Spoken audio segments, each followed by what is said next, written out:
In the mix issue of Ply Magazine, which is summer 2022, I have two articles. One is on making roving using your blending board, my very favorite tool, and one is then taking handspun and creating a free-form weaving. Here is one of the scarves I wove for the article. It's 100% handspun, of course, and I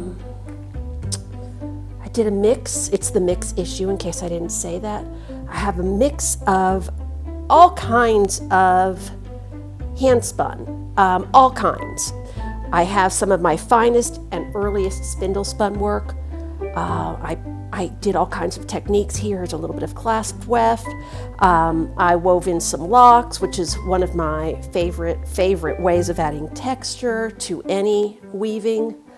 And I used some worsted spun yarns along with some more woolen spun yarns. This free-form weaving, it is based on the Saori method, but I used my Cricut loom. So I'm here today just showing a little bit of what I made on my blending board for this article. These are actual rovings dizzed off of the blending board. So by roving, this means that most of the fibers are aligned, although there are areas where it is not aligned and it's more jumbled. And this provides an airier fiber for your spinning.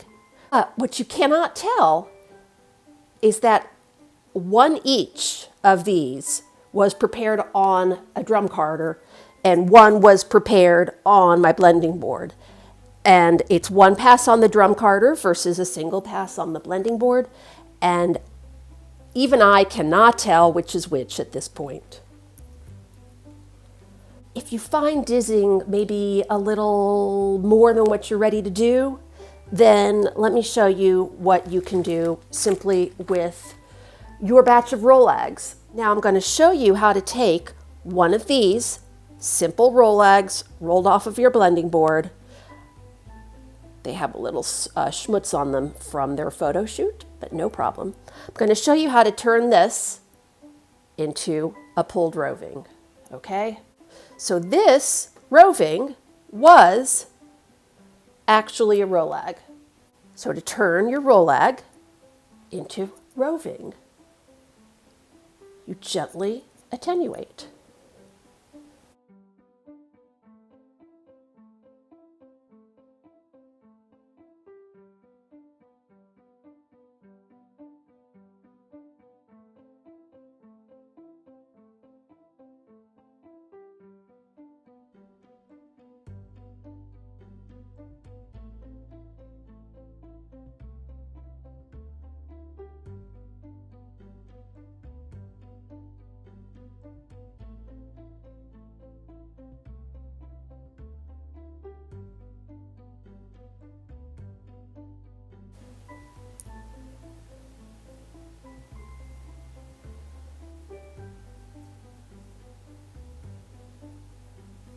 Here's what I've got so far.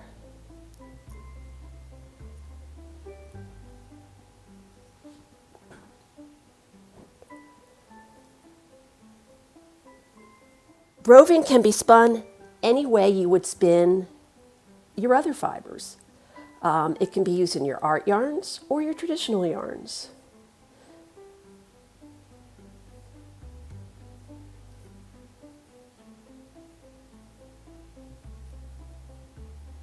There we go. That is a roving. And now I will simply wind it up into a little nest or roll it up into a little nest.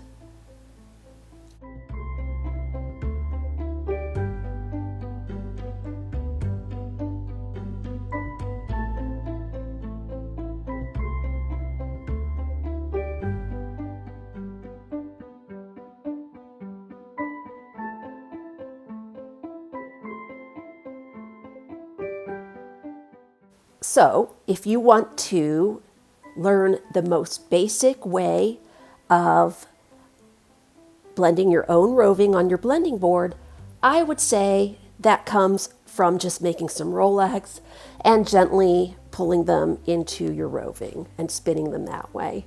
See if that is a different way for you than the usual just spinning from the end of a roll-leg as it is. See what the difference is for yourself.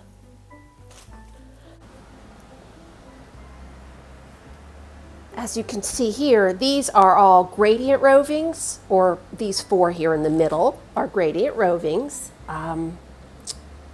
These were pulled, hand pulled from these. You would just do the same method.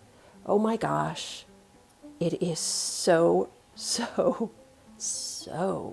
rewarding. Y'all look at that. Okay, gently attenuating or drafting out these fibers staple length by staple length. Just be patient.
Look how scalable this project is. In other words, I can just keep creating them and use them in the same project.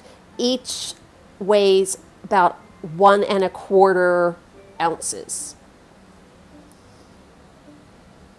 And it's very simple to just create your bat or roll log on your blending board, roll it off, and pull into a roving. So for more tips on using your blending board for getting the lightest, fluffiest, most attainable rovings off your blending board, see the mixed issue of Ply Magazine that is due out any day. Well, we're in June. We're just starting June 2022. So for more tips, see that. And